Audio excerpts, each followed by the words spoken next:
मेरा नाम शिवानी है और मैं 25 साल की हूँ। मेरे दिल की धड़कन बहुत तेज़ धड़क रही थी। पता नहीं मुझे कैसे चैन आएगा। जो मैंने देखा था क्या वो सच था?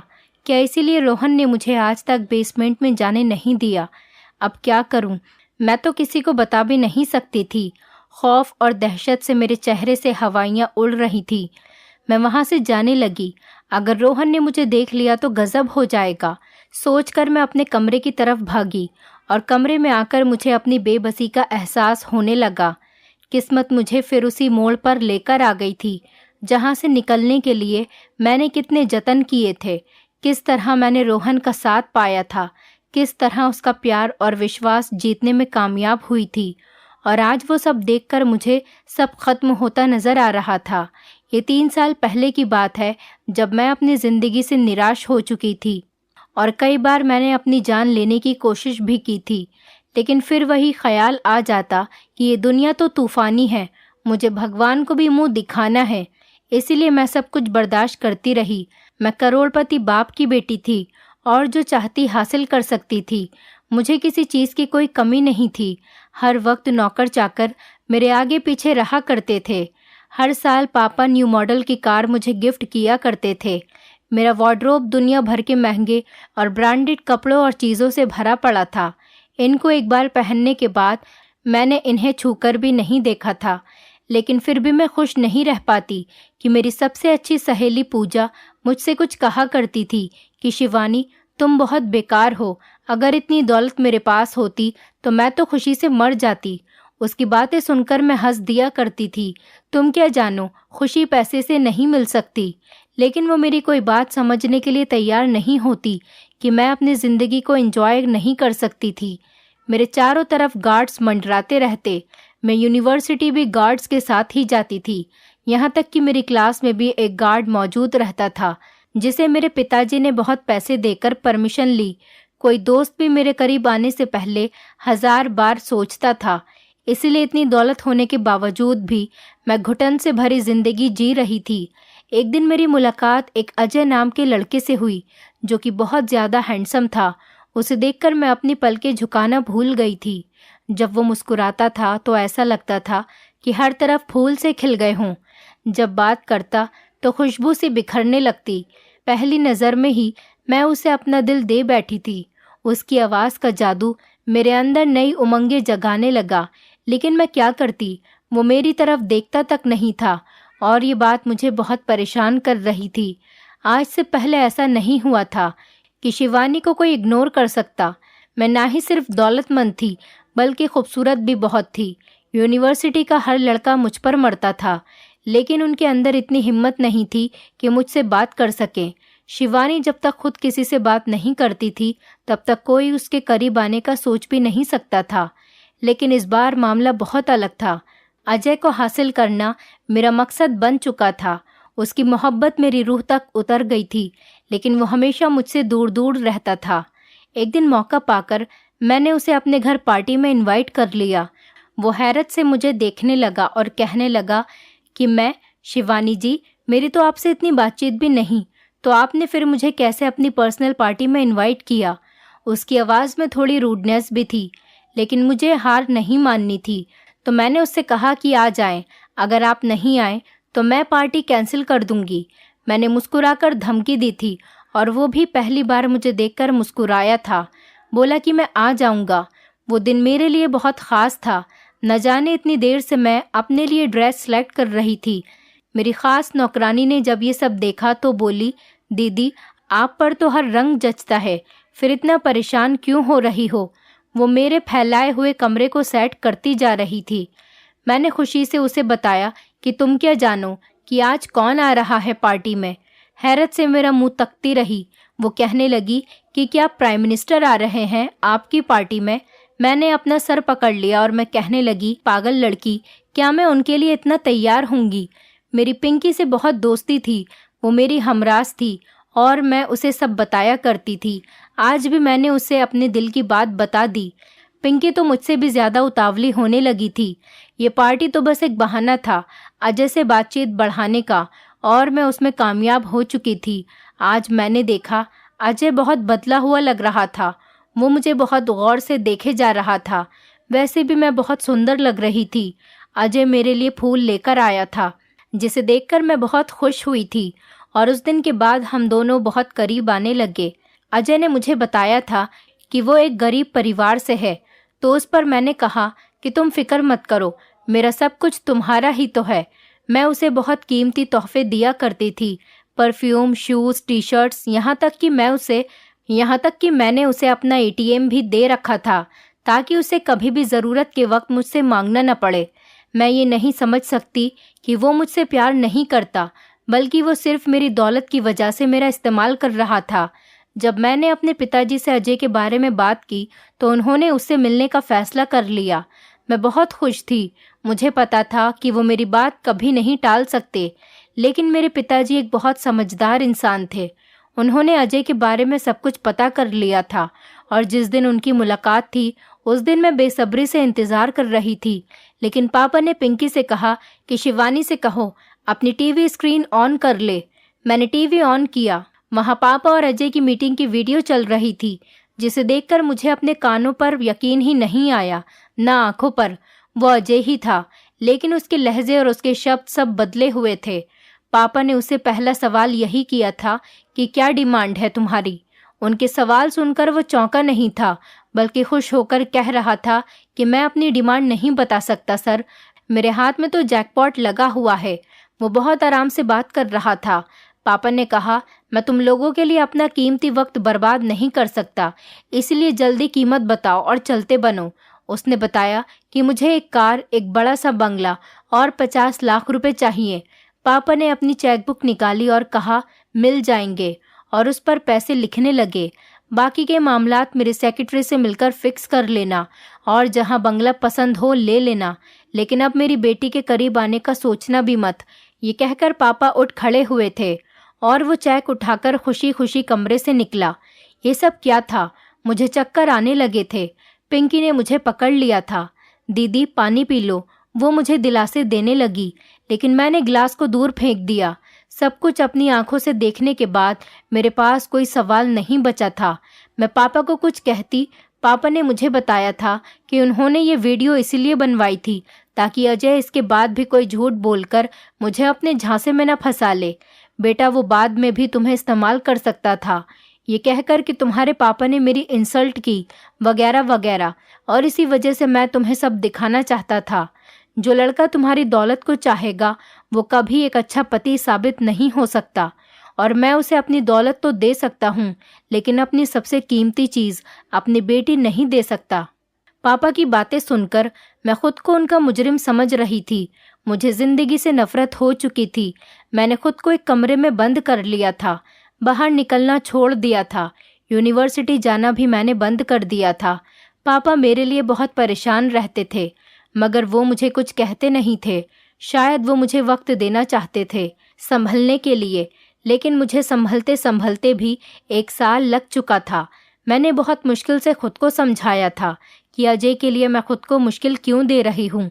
कुछ महीनों के लिए मैं लंदन घूमने निकल गई, मैं खुद ये यादें भुला सकूं। जब मैं वहाँ से वापस आई तो पापा ने मुझे रोहन से मिलवाया। वो बहुत मैच्योर इंसान था और मुझसे 4 साल बड़ा था। देखने में वो नौजवान था, लेकिन मेरे दिल में अब किसी के लिए कोई जगह नहीं थी। जब पापा ने मुझे बताया कि वो मेरी शादी रोहन से करना चाहते हैं, तो मैंने उन्हें एक ही जवाब दिया कि पापा, जैसा आपको ठीक लगे वैसा कर लें। और वो बहुत खुश हुए थे और मैं उनको अब दुख देना नहीं चाहती थी। वैसे भी किसी न किसी से शादी तो करनी ही थी, तो पापा की पसंद से करने का फैसला कर लिया। एक दिन मैं दुल्हन बनी बैठी थी। मेरे दिल में कोई एहसास नहीं जागा था रोहन के लिए। रोहन ने आते ही मुझे खूबसूरत कंगन पहनाया और बहुत से वादे किए, लेकिन मैं जैसे कुछ सुन ही नहीं रही थी। और अब ऐसा होने लगा था, रोहन और मैं एक दूसरे से दूर दूर रहने लगे थे। हम में ऐसी कोई बात नहीं थी जो नए शादीशुदा जोड़े में होती है। लेकिन एक रात कुछ ऐसा हुआ जो सब कुछ बदल गया। उस रात अचानक एक खौफनाक तूफान आया। मैं घर में अकेली थी। तूफानी बारिश शुरू हो चुकी थी। ऐसे में बत्ती भी जा चुकी थी और उस वक्त घर में कोई नौकर भी नहीं था और डर से मेरे रोम रोम खड़े हो चुके थे। मैं डर डर के कमरे से निकली थी। मुझे अंधेरे से बहुत डर लगता था। उस वक्त मुझे कुछ पूछना था और मैं मेन गेट की तरफ भागने लगी। न जाने जैसे गेट से बाहर निकली और सड़क पर भागने लगी। हवाओं और बारिश के शोर के अलावा कोई नहीं था। अचानक मैंने देखा कि कार की हेडलाइट मुझसे टकराई।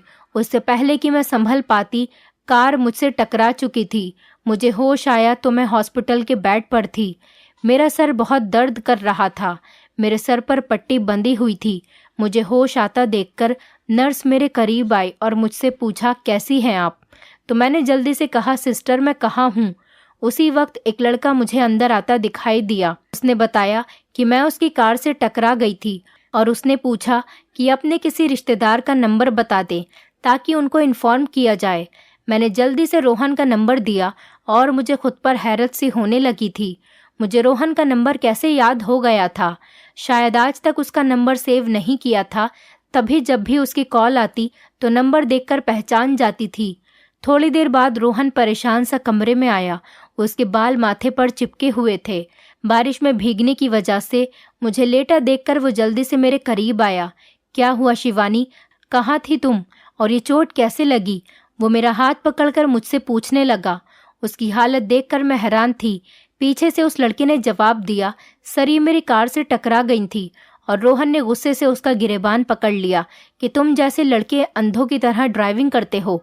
अगर मेरी पत्नी को कुछ हो जाता तो मैं तुम्हें जिंदा नहीं छोड़ता। रोहन बहुत गुस्से में था। बहुत मुश्किल से डॉक्टर ने उसे रोका। देखिए सर, आपकी पत्नी बिल्कुल ठीक है, बस हल्का सा जख्म है, आप इन्हें घर ले जा सकते हैं।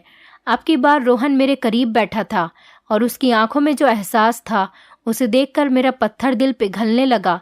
क्या मैं उसके लिए इतनी अहमियत रखती थी कि वो मेरी तकलीफ बर्दाश्त नहीं कर पा रहा था? मैंने रोहन से कहा कि मैं ठीक हूँ। रोहन और उस लड़के का भी कोई कसूर नहीं, मैं ही पागलों की तरह भागती हुई आ रही थी। उसने तो फिर भी कोशिश करके मेरी जान बचाई और फिर चोट मुझे सड़क पर गिरने की वजह से लगी थी। मेरी बात सुनकर रोहन जरा से मुस्कुरा दिए। कुछ ही देर में हम घर वापस आ चुके थे। उस रात मुझे पता चला कि शादी के बंधन में कितनी ताकत होती है।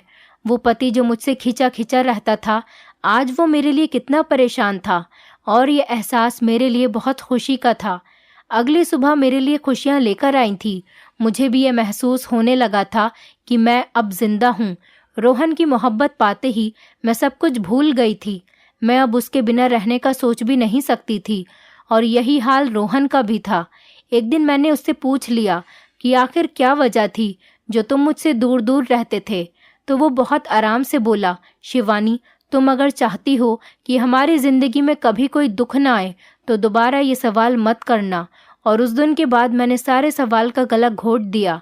मैं अपनी खुशहाल ज़िंदगी में कोई भी परेशानी नहीं लाना चाहती थी, लेकिन ये मेरी भूल थी। हम दोनों एक दूसरे के साथ बहुत खुश थे। रोहन मुझ पर जान छिड़कने लगे थे, लेकिन कुछ रातों से महसूस कर रही थी कि वो आधी रात को कमरे से बाहर जाने लगते थे। एक बार मैंने पूछ लिया तो कहने लगे, मेरी जान मैं ज़रा ताज़ी हवा लेने जाता हूँ। और उसकी ये बात सुनकर मैं रिलैक्स हो जाया करती थी, लेकिन फिर भी मुझे अजीब सी उलझन होने लगी थी। आखिर वो आधी रात को ही क्यों जाया करते थे? वो मेरे साथ भी तो जा सकते थे। एक रात उन्हें लगा कि मैं सो चुकी हूँ और जैसे ही उन्हें लगा कि मैं सो चुकी हूँ तो वो हल्के से उठे और बाहर जाने लगे। तो कुछ देर बाद मैं भी दबे पांव उसके पीछे निकली।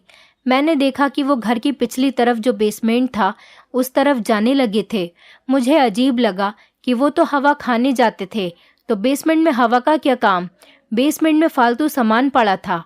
मैं जब से इस घर में आई थी मैंने बस बेसमेंट बाहर से ही देखा था। मैं अपनी जगह वापस आकर लेट गई। मुझे अजीब से घबराहट और बेचैनी होने लगी थी। आखिर रोहन ने मुझसे झूठ क्यों बोला? काफ़ी देर बाद जब रोहन वापस आए तो बहुत थके हुए और परेशान लग रहे थे। मैंने कुछ नहीं पूछा, बस उसकी तरफ प्यार से देखने लगी। दूसरी सुबह जब मैंने रोहन से पूछा कि आप बेसमेंट की तरफ क्यों गए थे, तो मैंने देखा कि वो एकदम से चौंक गए थे। उनकी घबराहट मैंने महसूस कर ली थी। वो गला साफ करके कहने लगे कि शिवानी, मैंने कुछ आवाज़ सुनी थी, तभी उस तरफ गया था कि कहीं कोई चोर वगैरह तो नहीं घुस गया। वहाँ उनकी बात सुनकर मैं हद से ज़्यादा परेशान हो गई। क्या कह रहे हैं आप रोहन? आपने चौकीदार को क्यों नहीं कहा? आप खुद वहाँ क्यों चले गए? मैं बहुत घबरा गई थी। अगर तुमको कुछ हो जाता तो? अरे मेरी पागल सी पत्नी, डरो मत, मुझे कुछ नहीं होगा, वो मेरी पोनी खींच कर बोले। यूं बात खत्म हो गई। लेकिन फिर एक रात मैंने उन्हें बेसमेंट में जाते हुए देखा। अब मुझे शक होने लगा था कि आखिर क्या वजह थी।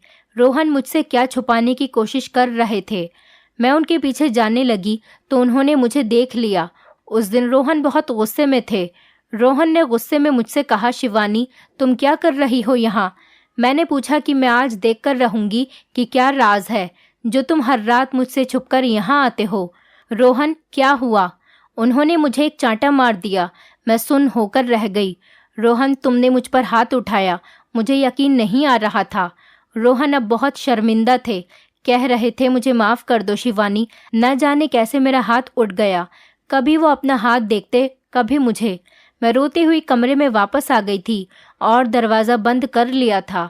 काफ़ी देर तक रोहन मुझे मनाने की कोशिश करते रहे, मगर उस वक्त मैं कुछ सुनना नहीं चाहती थी। सुबह जब मैं उठी तो रोहन ऑफिस जा चुके थे। मैं नाश्ता किए बिना सीधा बेसमेंट की तरफ जाने लगी। मेरी बेचैनी बढ़ती जा रही थी। आखिर ऐसा क्या राज था जो रोहन ने मुझ पर हाथ उठाया? लेकिन बेसमेंट में जाकर मैं निराश हुई। वहाँ सिर्फ फालतू सामान पड़ा था। मैंने हर जगह देख लिया, लेकिन मुझे ऐसा कुछ भी नजर नहीं आया जिससे मुझे पता चलता कि रोहन यहाँ क्या करने आता है। मैं मायूसी से वापस पलटने लगी। इतने में ही पुरानी बाल्टी नीचे आ गिरी। मैं जल्दी से पीछे हटी। जहाँ से बाल्टी गिरी थी वहाँ एक संदूक पड़ा था। हैरत है, मेरी नज़र पहले क्यों नहीं पड़ी। मैंने जैसे ही संदूक खोला तो जो कुछ संदूक के अंदर था वो सब देखकर मेरी आत्मा फना होने लगी। कयामत ही तो टूटी थी मुझ पर। मैं घबरा कर वापस आ गई। रो रो कर मेरा बुरा हाल हो गया। एक बार फिर मेरे साथ वही हुआ। मेरी हालत खराब हो चुकी थी। उसी वक्त रोहन ने कमरे में कदम रखा। उसने मुझसे कहा कि ये क्या हालत बना ली है तुमने। वो परेशान सा मेरे करीब आया। मैंने कहा, रुक जाओ वहीं, मेरे करीब मत आना, मुझे सब मालूम पड़ चुका है कि तुम कौन हो। मैंने वो सारे पेपर्स और तस्वीर उसकी तरफ उछाली। अब रोहन मिट्टी का पुतला बनकर खड़ा था। तुम्हें मेरी दौलत चाहिए ना? तुम सब मेरी दौलत के पुजारी हो, इसीलिए शादी की थी तुमने मुझसे। मैं गुस्से में चिल्लाते हुई बोली जा रही थी, एक बार मेरी बात सुन लो, फिर जो चाहे सजा देना। मैं एक गरीब लड़का था और मुझे एक अमीर आदमी की लड़की से मोहब्बत हो गई थी, और उस लड़की ने मोहब्बत के जवाब में मुझे मेरे घर वालों के सामने बहुत रुस्वा किया। यहाँ तक कि सोशल मीडिया में भी मेरी पिक्चर्स लगाकर बहुत बुरी बातें लिखी। पिताजी ने मुझे घर से निकाल दिया। मेरी पढ़ाई तक छूट गई। सारे रिश्तेदार मेरा मजाक उड़ाने लगे। उस दिन मैंने फैसला किया कि अपनी इस इंसल्ट का बदला मैं हर अमीर लड़की से लूँगा। फिर मैं अमीर लड़कियों को अपने प्यार के जाल में फंसाता, उनके सामने खुद को एक अमीर घर का लड़का साबित करता और उनसे शादी कर लेता, और उनकी दौलत हासिल करने के बाद मैं उनको डाइवोर्स देकर वहाँ से दूर चला जाता। अब तक मैंने 4 शादियाँ की थीं। वो सब लड़कियाँ इसी लायक थीं, बहुत ही घमंडी। फिर मेरा अगला शिकार तुम थी। मैंने अपनी बातों से अंकल को अपने शीशे में उतारा, क्योंकि तुम किसी से नहीं मिलती थी। हमारी शादी हो गई। मुझे तुमसे कोई लगाव नहीं था। मुझे बस तुमसे अपना वही बदला लेना था जिसने मेरी इंसल्ट करी थी। लेकिन मुझे कुछ ही दिनों में महसूस होने लगा कि तुम सबसे अलग हो। इतनी अमीर होकर भी ज़रा सा भी गुरूर नहीं है। तुम नौकरों से प्यार से बात किया करती हो। मैं हैरत से देखा करता। शिवानी, तुम सबसे अलग थी। मैं चाहकर भी तुम्हें नज़रअंदाज नहीं कर पा रहा था, और मुझे पता ही नहीं चला कि मैं कब तुमसे मोहब्बत करने लगा। मुझे उस रात पता चला जब मैंने कुछ तूफ़ानी बारिश में तुम्हें घर पर नहीं पाया और गेट भी खुला हुआ था। तुम कहीं नज़र नहीं आई। मुझे लगा कि मैंने तुम्हें खो दिया। तुम्हें पागलों की तरह तलाश किया। बीच सड़क पर मैं रोता हुआ गिर गया। भगवान से कहने लगा कि एक बार मुझे मेरी शिवानी से मिलवा दो, मैं सबसे माफ़ी मांग लूँगा। फिर मुझे तुम्हारी खबर आ गई। मैं तुमसे बहुत मोहब्बत करता हूँ, तुम्हें खोने से बहुत डरता हूँ। इसीलिए आज तुम पर हाथ उठाया कि कहीं तुम वो सब न देख लो। अब वो आंसुओं से रो रहा था। शिवानी, तुम मुझे माफ़ कर दो। पहली और आखिरी बार, या अपने हाथों से मुझे मार डालो। मैं अभी सदमे में थी। मैंने उनके नाम, पते और तस्वीर जमा करनी शुरू की ताकि मैं उन सबसे माफ़ी मांग सकूं और उनको वो सब कुछ वापस कर सकूं जो मैंने उनसे लिया था। बस इसीलिए मैं हर रात बेसमेंट में बैठकर अपने लैपटॉप से उनसे बात करके उनका बैंक बैलेंस उनको वापस करता था और सारी डिटेल बनाकर उन्हें भेजा करता। ये सब मैंने तुम्हारे लिए किया है ताकि तुम्हारे रोहन में कोई बुराई न रहे, मेरी सज़ा तुम्हें ना मिले। शिवानी, मैं मर जाऊंगा अगर तुम मुझसे दूर हुई तो। वो मेरे कदमों में गिर गया था। मैंने झटके से उसे दूर किया कि रोहन, मुझे तुम पर एतबार आ गया है। तुम्हारी जगह मेरे कदमों में नहीं बल्कि मेरे दिल में है। मैं भी उसके साथ नीचे बैठ गई। वो मुझे देखे जा रहा था। काफ़ी देर तक मुझसे माफ़ी मांगता रहा और मैंने कहा कि मेरी एक शर्त है। वो हैरत से पूछने लगा कि वो क्या तुमने उनके पैसे वापस कर दिए? हाँ शिवानी, मैंने सब कुछ वापस कर दिया। तो फिर तुमने उनकी पिक्चर्स क्यों संभाल कर रखी? मैंने गुस्से में कहा। तो रोहन अपनी हंसी दबाते हुए और उन तस्वीरों के टुकड़े टुकड़े कर रहा था और डस्टबिन में डाल दिए और मैं खिलखिलाती हुई हंसती रही। मैं रोहन को खोने का सोच भी नहीं सकती थी और अब जब वो सिर्फ मेरा था तो मैं क्यों पुरानी बातों को संभाल कर रखती। दोस्तों, अगर आप हमारे चैनल पर नए हैं तो चैनल को सब्सक्राइब करें। वीडियो अच्छी लगी हो तो वीडियो को लाइक करें और हाँ, नोटिफिकेशन बेल को ज़रूर दबाएं ताकि अगली अपडेट सबसे पहले आपको मिले।